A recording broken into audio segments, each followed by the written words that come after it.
Bonjour et bienvenue dans ce 101%. Aujourd'hui, nous aurons la critique du jeu Grand Chelem Tennis 2, Indécise sur Final Frontier, la rubrique des smartphones et tablettes et auto. Et tout de suite, c'est les news.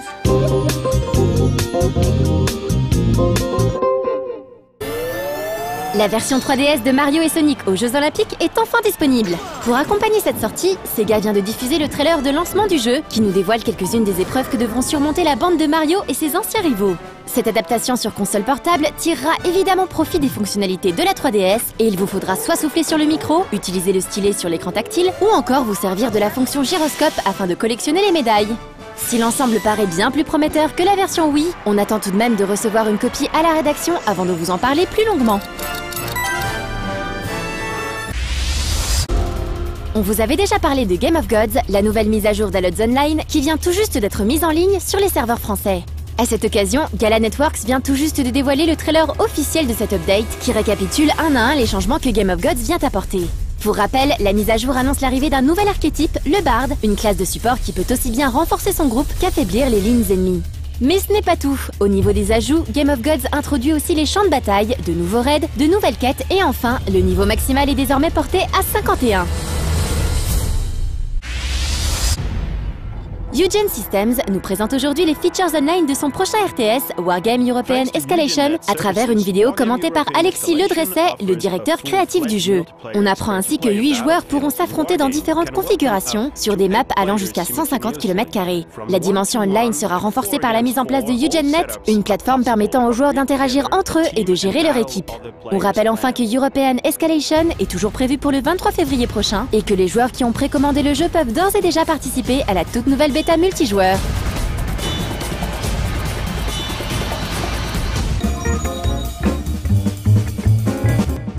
Alors, on va regarder la critique de Grand Chelem Tennis 2 qui fait partie de la gamme EA Sports.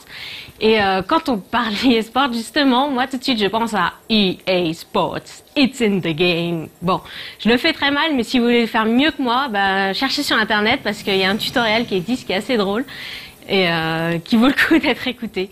On regarde tout de suite la critique.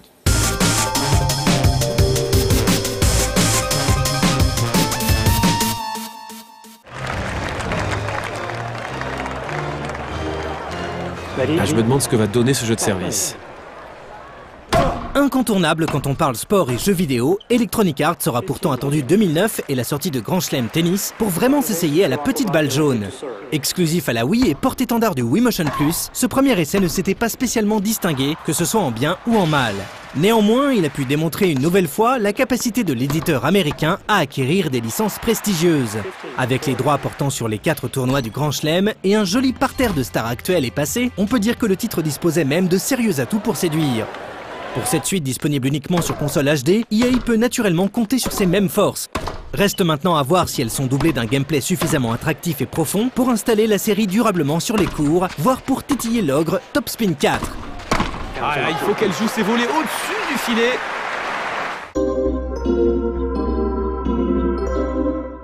C'est le moment de vérité, elle va bientôt servir. Sur un terrain occupé côté simu par un Top Spin 4 flamboyant et côté arcade par un Virtua Tennis en perte de vitesse, Grand Chelem Tennis 2 a décidé de n'attaquer personne de front. Contrairement à ce que ces différentes vidéos promotionnelles suggéraient, le titre d'Electronic Arts s'oppose en fait à mi-chemin. Le fameux Total Racket Control, que l'on imaginait complexe et taillé pour la simulation, s'avère finalement assez naturel d'utilisation, puisque les mouvements du stick droit qu'il exige tentent de reproduire le maniement d'une véritable raquette. Frappe à plat, coup lifté ou slice sortent assez facilement, et même l'utilisation d'une gâchette supplémentaire pour réaliser lob et amorti ne complexifie pas la chose. Malheureusement, si l'on est agréablement surpris dans un premier temps, un manque évident de précision globale nous contraint à remiser cette tentative de prise en main au vestiaire. Croiser un coup une fois monté au filet ou charger une frappe n'est pas forcément évident, et c'est pourquoi la plupart des joueurs basculeront très vite vers la configuration plus classique, faisant appel aux touches. Forcément, pour un jeu qui faisait de sa prise en main un véritable argument de vente, se louper est assez dur à encaisser. Et on ne peut pas dire qu'EA paye une orientation élitiste. Le timing, si important dans un jeu de tennis, et particulièrement bien maîtrisé dans Top Spin 4, est assez lâche, pour ne pas dire complètement secondaire. Évidemment, à ne pas être dans le bon tempo, on risque de ne pas placer sa frappe comme on le voudrait. Mais très franchement, même en voulant le faire exprès, les fautes directes sont rares, voire inexistantes, tandis que le gain ou la perte de puissance semble trop souvent anecdotique pour qu'on prenne le risque de réaliser systématiquement des coups parfaits. Plus problématique, le jeu est si laxiste que l'on a pu constater de véritables sautes dans l'animation, avec des joueurs qui se téléportent légèrement pour placer leurs coups de raquette. Le Pro AI System, censé reproduire fidèlement le style des différents joueurs, passe également au travers. Le manque de finesse du gameplay, couplé à un équilibre de jeu précaire, pousse à jouer l'offensive, que l'on s'appelle Nadal ou Federer. C'est simple, chaque échange tend à ressembler au précédent, avec des balles que l'on se renvoie gentiment jusqu'à ce que l'un des deux joueurs trouve une ouverture pour monter au filet. Le jeu de volley totalement abusé se charge généralement de conclure le point, puisque placer un lob semble relever de la chance pure. Bref, on peine vraiment à retrouver le style de nos champions, d'autant que l'animation manque de variété et des petits mouvements propres à un sportif. Ah, il faut être bien réfléchi pour jouer ses volets. Parfait ça. Côté mode de jeu, on ne peut pas dire que Grand Chelem Tennis 2 fasse vraiment mieux. Le minimum syndical est assuré avec un solo potentiellement long, mais on regrette par exemple que le mode carrière soit si plat et redondant. Les entraînements ne sont pas bien excitants et les tournois de Grand Chelem accessibles dès la première année. Du coup, on ne sent pas franchement la progression de notre avatar, et enchaîner encore et toujours les mêmes compétitions n'emballera pas grand monde. Les amoureux de tennis pourront toujours s'amuser à rejouer quelques matchs mythiques qui ont fait l'histoire des 4 compétitions majeures. Mais là encore, on est contraint de déplorer un manque évident d'originalité et d'audace. Heureusement que le online se montre à la hauteur.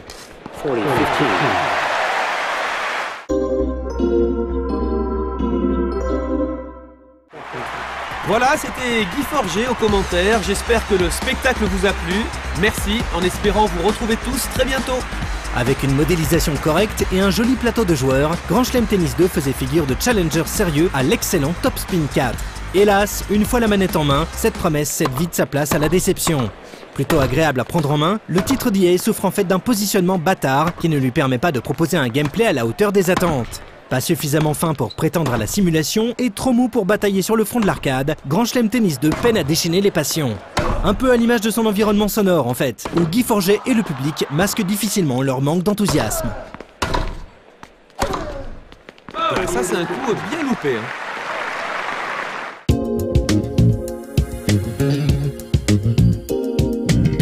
Il existe beaucoup de jeux qui reprennent l'univers de Star Wars, mais si vous êtes plutôt Star Trek, eh ben justement, Julien Pirou nous a dégoté un petit jeu sympa qui s'appelle Final Frontier, qui n'est pas officiel, mais qui parodie l'univers de Star Trek. Et on regarde ça tout de suite.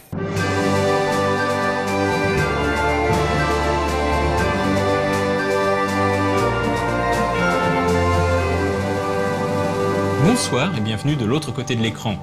Un vaisseau traverse les étendues galactiques, son équipage composé de la fine fleur des diverses races du cosmos.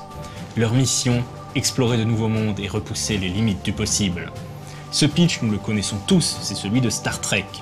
L'univers de Gene Roddenberry a déjà fait l'objet de plusieurs jeux de rôle au fil des années, qu'il s'agisse de la version publiée par FASA, celle de Last Unicorn Game ou celle de Decipher, ou encore Prime Directive. Avec Final Frontier, les éditions John Doe rendent hommage à cet univers sous l'angle de la parodie affectueuse. Espace, ultime frontière.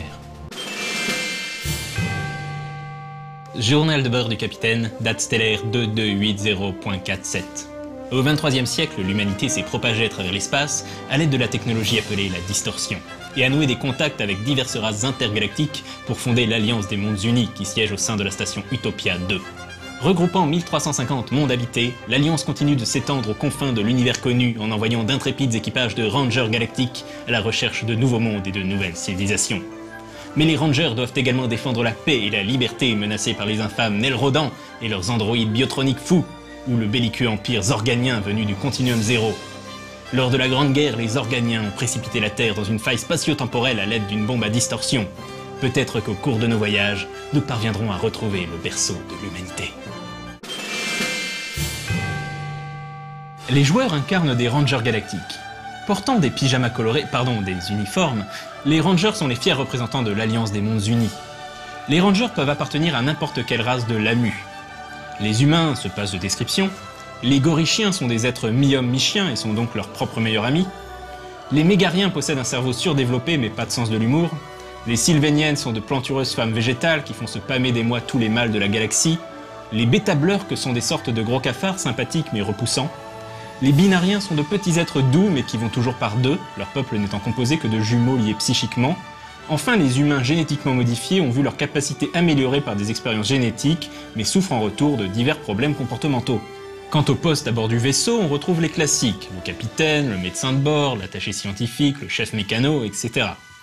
A noter que chaque vaisseau des Rangers Galactiques abrite également une quantité quasi inépuisable d'hommes d'équipage anonymes, connus sous le nom de bonhomme en bleu, bonhomme en jaune ou bonhomme en rouge. L'une de ces trois catégories a tendance à mourir fréquemment dans les scénarios, je vous laisse deviner laquelle. Le système de jeu de Final Frontier est extrêmement simple. Chaque action possède un seuil de difficulté qui peut aller de 3 à 21. Le joueur va prendre son score dans la compétence correspondante, y ajouter ou soustraire d'éventuels bonus ou malus, et additionner le résultat de 2 dés à 6 faces. Si le total est supérieur au seuil de réussite, l'action est réussie. Une particularité du jeu est la présence d'une réserve de dés appelée des dés d'équipage.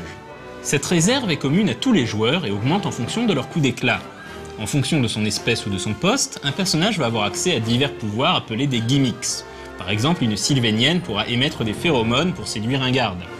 Pour utiliser ces gimmicks, le joueur prendra des dés dans la réserve d'équipage. Autre spécificité du jeu, chaque personnage possède un certain nombre de soap plots et gagnera des bonus s'il parvient à les faire avancer au cours des épisodes. Final Frontier est un excellent jeu de science-fiction qui est à la fois drôle tout en gardant le potentiel pour être épique. Comme toujours avec John Doe, tout est contenu au sein d'un petit livre de 130 pages. Cela inclut la description de l'univers, des différentes races, les règles pour les combats spatiaux et même une campagne complète en 22 épisodes. C'est vraiment un excellent jeu qui parvient à retrouver l'esprit des premières séries de Star Trek sans se prendre la tête. Bref, à recommander à tous ceux qui ont toujours rêvé de sauver l'univers en pyjama coloré. Quant à moi, je vous dis à dans 2 semaines et d'ici là, jouez bien!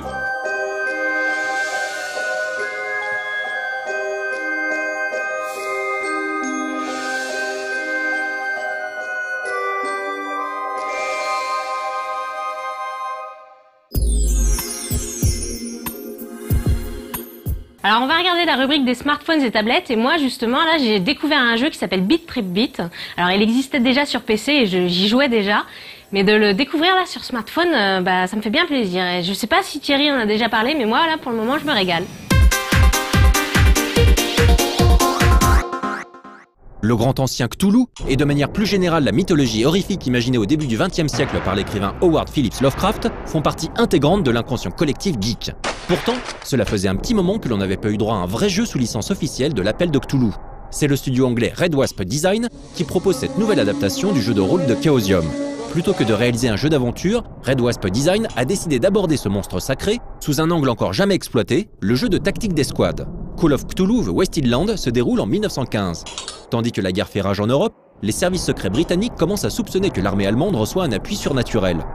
Le professeur Brightmere de l'université Miskatonic est dépêché auprès des soldats anglais pour les aider à mieux comprendre leur ennemi, le culte de l'éveillé, une société secrète vénérant d'anciennes divinités chtoniennes. Dans les tranchées, l'horreur s'apprête à franchir un nouveau cap. Brightmere et les soldats britanniques parviendront-ils à conserver leur vie et leur santé mentale assez longtemps pour empêcher le retour des grands anciens ? The Wasted Land prend la forme d'un jeu de stratégie au tour par tour dans lequel le joueur dirige sa petite escouade de soldats dans cet environnement hostile. Affrontant des soldats teutons, des cultistes fous et des créatures cauchemardesques, le joueur se voit confier une série de missions toujours plus complexes et plutôt longues. Le gameplay est classique pour le genre et ne devrait pas surprendre ceux qui connaissent des titres comme XCOM, Incubation ou Jagged Alliance. Au cours du tour, chaque personnage dispose d'un capital de points d'action qu'il pourra dépenser en réalisant diverses actions, se déplacer, attaquer, soigner un camarade, etc. L'équipement embarqué par les personnages jouera un rôle clé, impossible d'espérer survivre à un nuage de gaz moutarde sans le masque approprié par exemple. Le joueur devra également savoir se mettre à couvert pour échapper aux assauts ennemis. Fidèle aux règles du jeu de rôle original, The Wasted Land inclut une dimension RPG bien agréable. Les personnages améliorent leurs compétences à force de les utiliser, et entre 2 missions, le joueur aura l'occasion de dépenser ses points d'expérience pour améliorer les aptitudes de ses différents soldats. Il sera aussi possible d'acheter un meilleur équipement pour augmenter ses chances de survie face aux horreurs à venir. Les fans du jeu de rôle papier seront heureux de savoir que la santé mentale est prise en compte. Si à sa sortie le jeu souffrait de vilains bugs, la plupart d'entre eux ont été rapidement corrigés par des patchs et permet à The Wasted Land de s'imposer comme l'un des meilleurs jeux de stratégie sur iOS. Téléchargeable gratuitement sur l'Android Market, Pixel Towers est un one-button game, soit un titre se jouant à l'aide d'un seul bouton. Entre Tetris et Jenga, ce jeu développé par The Grey Studio vous propose de contrôler une grue pour lâcher au bon moment des étages sur un immeuble en construction. Une façon à rien cavalière et franchement périlleuse de construire un building, puisque les étages sont déjà habités. Plus la partie avance, plus la vitesse augmente dans un style 100% Tetris. Il faudra parvenir à bâtir la tour la plus haute possible pour ainsi obtenir votre propre version de la tour de Babel. Mais si vous ne parvenez pas à faire tomber un étage pile poil sur le précédent, alors une partie de l'étage mal posé s'effondrera et le suivant verra sa largeur réduite en conséquence. En multipliant les poses hasardeuses, vous verrez ainsi votre immeuble s'affiner, ce qui compliquera d'autant plus sa construction en nécessitant de votre part une précision accrue et un timing toujours plus serré, la vitesse de défilement des étages augmentant sans cesse. Réalisé dans un style pixel art, Pixel Towers bénéficie logiquement de musique chiptune. Totalement gratuit, comme nous l'avons précisé au début de cette news, le jeu n'est pas pour autant blindé de publicité ni tronqué. En revanche, si vous souhaitez donner un coup de pouce aux développeurs, il est toujours possible de télécharger la version Cookies and Beers de Pixel Towers pour moins d'€1. Identique à la version gratuite, cette version donation permettra à The Grey Studio de financer le développement de leur prochain jeu, dont l'ambitieux Awaken, un RPG old school façon Dungeon Master, Eye of the Beholder ou Lands of Lore. Le sympathique jeu d'aventure Ghost Trick Détective Fantôme, sorti sur la DS en janvier 2011, et dont vous pouvez voir la critique sur No Laugh Online, vient tout juste de sortir sur iOS. Parfaitement adapté aux écrans tactiles des iPhones et autres iPads, pour lequel le jeu Capcom est d'ailleurs optimisé, ce titre commence de façon assez inhabituelle par votre mort. Dépouillé de votre corps, vous voilà esprit et détective de surcroît, bien décidé à élucider votre propre assassinat. Ce qui ne sera pas simple vu que vous avez perdu la mémoire et que l'assassin semble être un serial killer. En tant qu'esprit, vous aurez néanmoins la possibilité de posséder et de manipuler des objets, mais également de remonter dans le temps 4 minutes avant un décès afin de changer l'avenir. Conçu par Shu Takumi, connu pour avoir créé la série Ace Attorney, Ghost Trick se présente donc comme un jeu d'enquête puzzle original, structuré en chapitres. Sachez d'ailleurs que les 2 premiers chapitres pourront être joués gratuitement, histoire de vous faire une idée, le jeu complet étant débloquable pour environ 8€.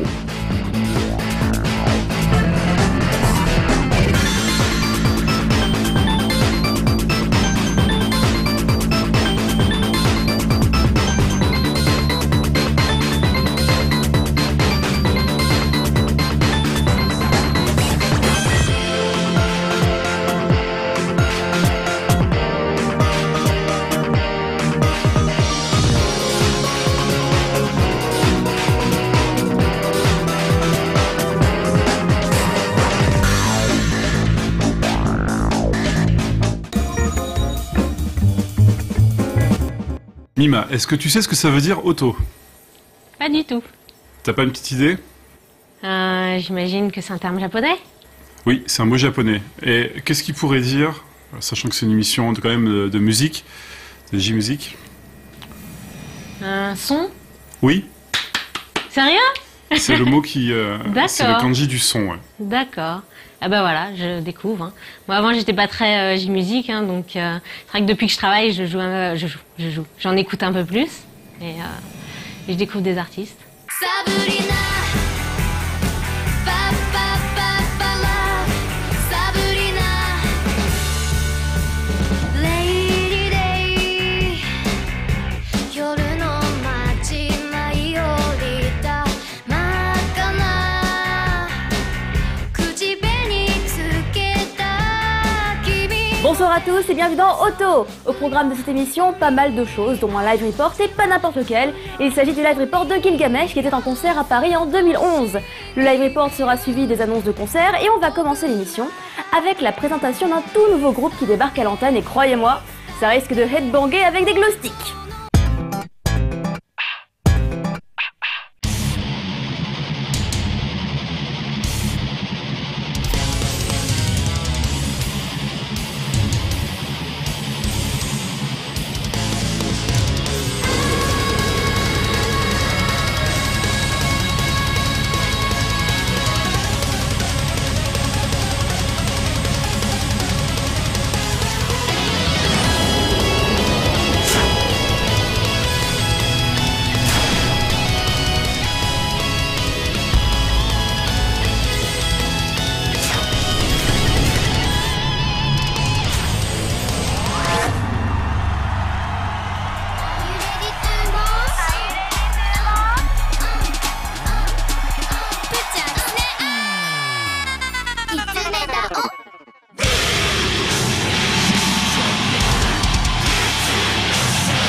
On passe maintenant au live report de Gilgamesh, et si vous y étiez, ça risque de raviver pas mal de souvenirs. C'est le 16 mars 2011 que le groupe Gilgamesh a fait crier ses fans au rythme de la musique lors de leur concert à Paris au Trabendo.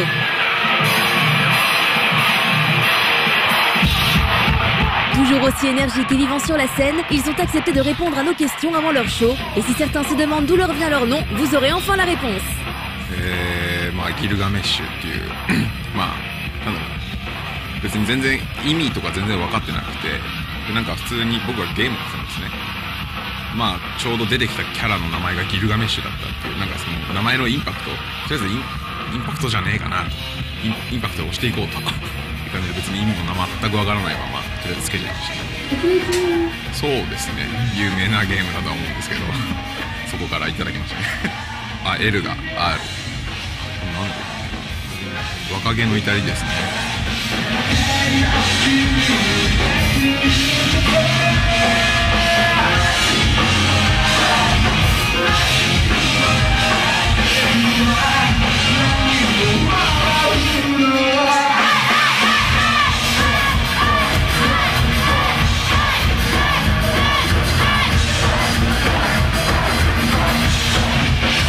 ロシアから始まりましてこう上の方からヨーロッパ、南下してきましてで後にアメリカ初のアメリカツアーも行いで最後は僕らの母国である、日本のツアーで幕を閉じる結構本当にワールドツアーになった感じですね。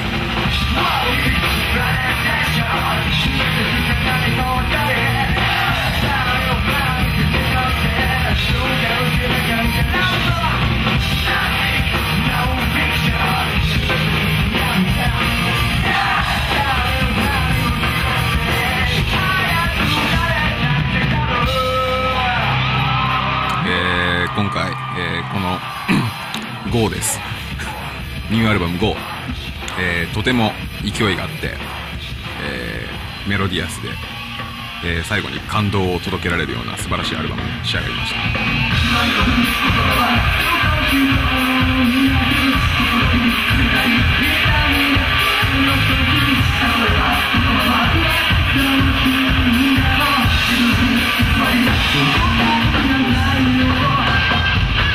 そうですね、まあ、今回アルバム GO を発売して、ツアーができたということなんで、また、新しいアルバムを発売した時にはまたヨーロッパツアーできるよう頑張るんで、応援よろしくお願いします。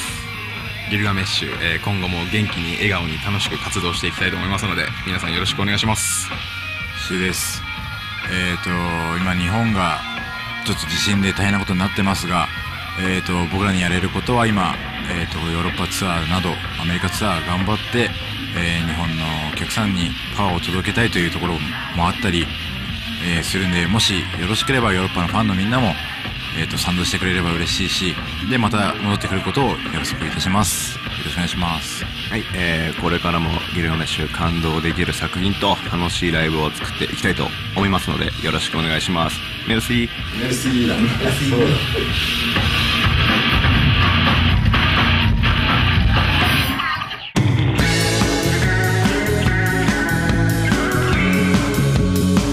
On commence les concerts avec le Coupling Tour en Europe de Satsuki et Kaya. Ils seront le 25 février à Paris au Divan du Monde et le 26 à Marseille au Poste à Galène.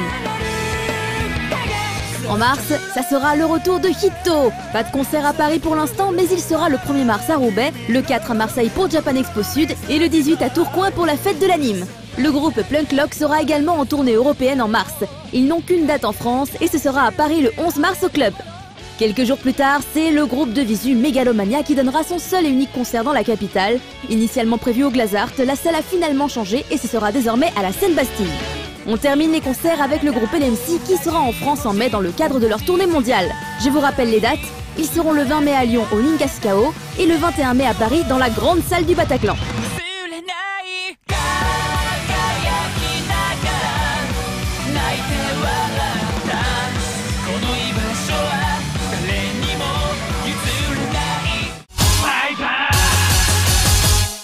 This Ça y est, c'est la fin de l'émission. Il est temps maintenant de passer aux nouveautés qui entreront en rotation sur nos lives juste après le J-Top samedi soir. Et cette semaine, nous aurons bien sûr Baby Metal avec Doki Doki Morning. Nous avons vu la présentation et il débarque bientôt sur nos lives. Il y aura aussi Saito Kazuyoshi avec Usagi Tokame, un très très joli clip en image d'animation, avec donc la fameuse fable de la fontaine, du lapin et de la tortue, vous connaissez l'histoire. Il y aura aussi pour les fans de métal Lightning avec le clip Justice Strike. Il y aura aussi Tsukima Switch avec Hare Todoki Kumori. Donc certains se souviendront peut-être que cette chanson en fait avait été un générique de Oto il y a quelques mois de cela, et maintenant nous avons le clip, un clip que j'aime beaucoup, qui est en stop motion avec cette jolie petite histoire qui est très émouvante. Et il y aura aussi Okamotos, les rockers Okamotos, avec un nouveau clip, Yokobo Sakebe, le clip du HP pour lequel vous votez chaque semaine sur le forum de No Life. Et enfin, il y aura, non pas un truc super connu, mais un énorme coup de cœur pour moi. Il s'agit du groupe Tricot. Alors je sais pas si ça se prononce Tricot, mais comme en français je le lirais Tricot, je veux dire Tricot. Et le clip c'est Bakuretsu Pani et San. Et donc ce clip c'est une trouvaille de Anne. Et vraiment très très sympa, les images sont très belles, les trois rockeux sont à fond, et c'est hyper énergique, hyper dynamique. Je pense que ça vous plaira aussi. Pensez à voter pour le J-Top et on se retrouve la semaine prochaine dans un prochain auto. Bye bye.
C'est fini pour aujourd'hui. Demain, ne ratez surtout pas notre chat. C'est une des émissions que je préfère dans 101%. D'ailleurs, je regrette de ne pas pouvoir présenter le vendredi parce que je ne pourrais jamais introduire son émission. C'est dommage. Je serais pas déçue. Oui, tu aurais sûrement des trucs à dire. Oh, beaucoup, ouais. Surtout sur les trucs graveleux, j'adore.